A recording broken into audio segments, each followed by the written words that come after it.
Doctor గారు, నాకు వచ్చే వారం పెళ్లి కాబోతోంది. నేను నా భార్యని బాగా మెప్పించాలని అనుకుంటున్నాను. ఎక్కువసేపు శృంగారం చేస్తే స్త్రీకి మగవాడంటే బాగా క్రేజ్ ఏర్పడుతుందని ఎందరో అనగా విన్నాను. అందుకని మొదటి రాత్రి చాలాసేపు సెక్స్ చేసేందుకు మందులు చెప్పండి అంటున్నారు.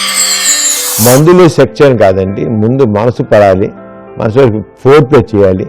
ఆ ఫోర్ ప్లేలు ముఖ్యంగా చాలాసేపు చేయొచ్చు. ఫోర్ ప్లే పావుగంట చేయొచ్చు, అరగంట చేయొచ్చు. ఈ అరగంటలో ఆవిడ కూడా ఎక్సైట్ అవుతుంది. అప్పుడు ఫోర్ ప్లేకి మనం సెక్స్ పడిన ఒక నిమిషంలో వీర్యం పడిపోయినా పంపిణీ లేదు. అంటే ముందు ఫోర్ ప్లే చేయాలి. ఫోర్ ప్లే ద్వారా వాళ్ళలో ఇద్దరిలో కూడా చక్కని ఎక్సైట్మెంట్ వస్తుంది. అదే మందులు వద్దు, మందులు వాడద్దు. మందులు ఎందుకు? మందు అవసరం ఏంటి? మందులు ఎవరికి అవసరం లేదు. అంచేత మందులు వాడకుండానే ఇద్దరు చక్కగా ముందు చక్కగా మనసు మాట్లాడుకోండి. తర్వాత ఇద్దరు చక్కగా romantic touch, romantic talk, romantic touch. ఆ టచ్లో బుద్ధి పెట్టుకోవడం, కౌగిలించుకోవడం, హగ్గింగ్ చేసుకోవడం అన్నీ వస్తాయి.